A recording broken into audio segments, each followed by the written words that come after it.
Hi everyone. So today's tutorial is about looking at medical officer of health reports online. It's going to be quite a brief tutorial because we sort of covered the how-tos of searching online text in last week's tutorial. But I sort of just wanted to give you guys a bit of a taster of what is in these reports and why I think they're really interesting documents that you should use, not just for this project, but you can sort of take away with you as historians. So, but first I thought, before I sort of get into the how-tos of looking at them, I thought I'd kind of briefly cover what are medical officer of health reports and who were medical officers of health. So medical officers of health were trained medical doctors with positions in local government.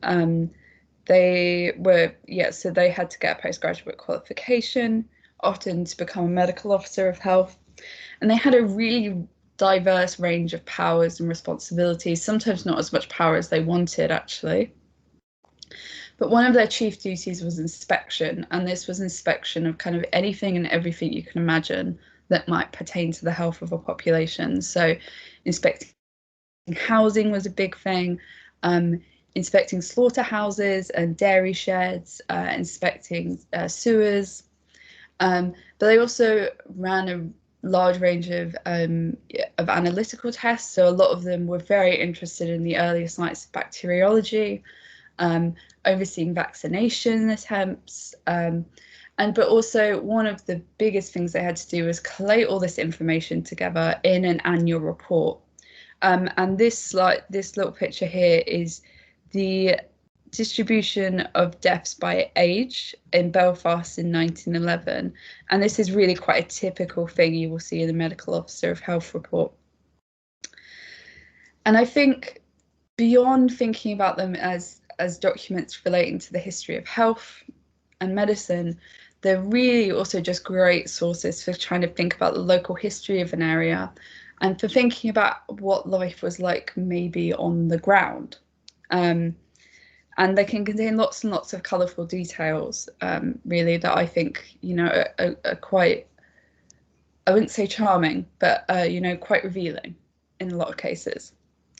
But just to warn you, from a family history perspective, whilst I think they're really great for sort of, enriching your understanding of an ancestor or your pensioners, in this case, is past, they're not good for like that kind of detective work of like hunting down an individual. So, they're not going to necessarily name anyone. The only case in which I think they might name someone is if you had an ancestor who ran an unscrupulous business activity, and then perhaps they will be named in the document. But generally speaking, I don't think you probably won't find them. Okay, so I'm going to stop presenting now, and we're going to go over to the actual page where the medical officer of health reports are. I'm going to stop presenting. Okay, now share the screen. Okay, so as you can see, it's on the Medical Heritage Library, which hopefully most of you are feeling relatively comfortable with using now.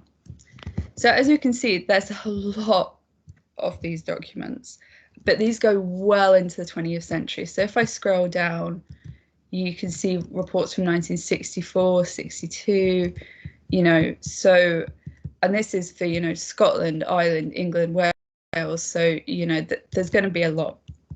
So really how to narrow it down is, again, to go into search as collection and click on metadata, and let's look for Belfast.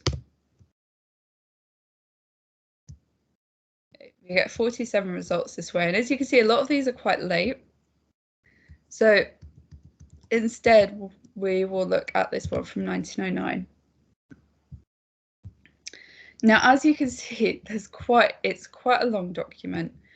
And just to say, if you're studying a pensioner who was perhaps in a place that's smaller than Belfast, you will generally get a much shorter report.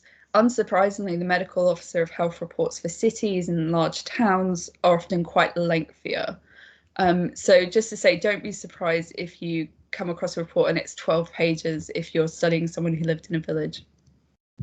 Okay, so let's go on a very brief tour of this report.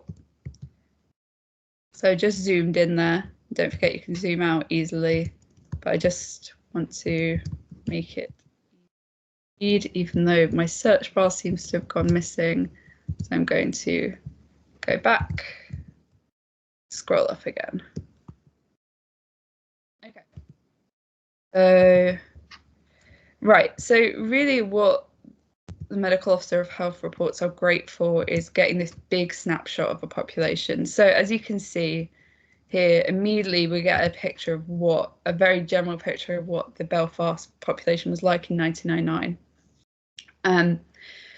So we can see unit population, density, death rate versus birth rate. So the birth rate was outstripping the death rate, which, you know, lots of people is a good sign generally.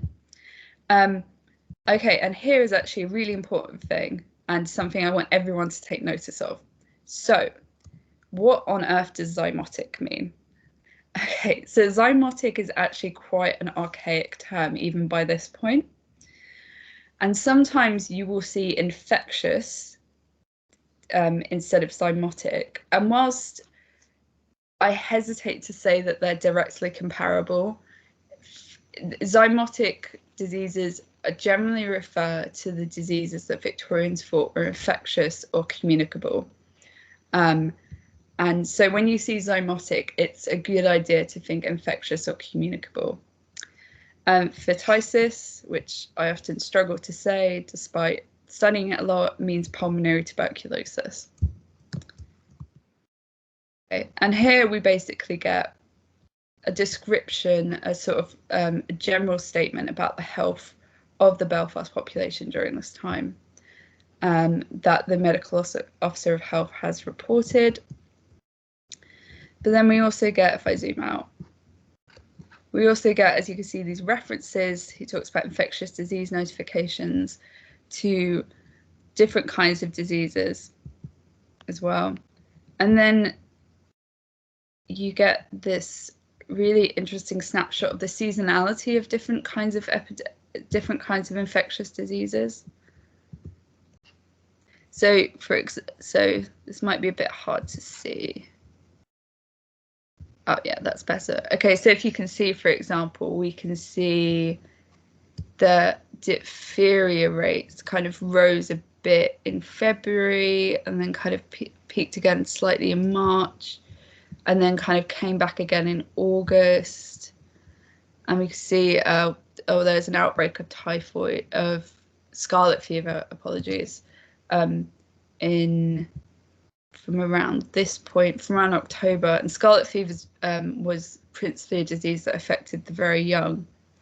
As you can see, there was a small outbreak here, considering number of cases. So again, you know, there are these interesting numbers we can look at.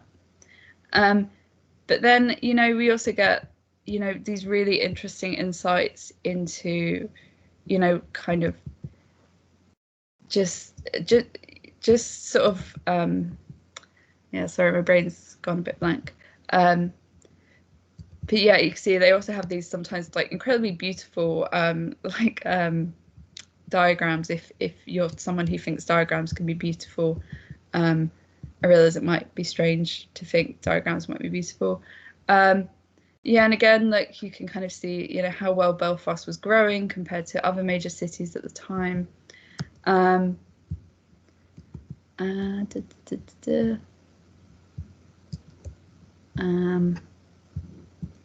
Yeah, and here again, you could get a good sense of how Belfast did in comparison to the urban districts of other towns, you know, in Ireland at this time.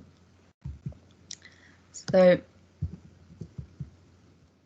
yeah, and again, looking out for these big sort of bold things, because if you're interested in a specific disease, oh yeah, but it doesn't just cover infectious diseases, for example.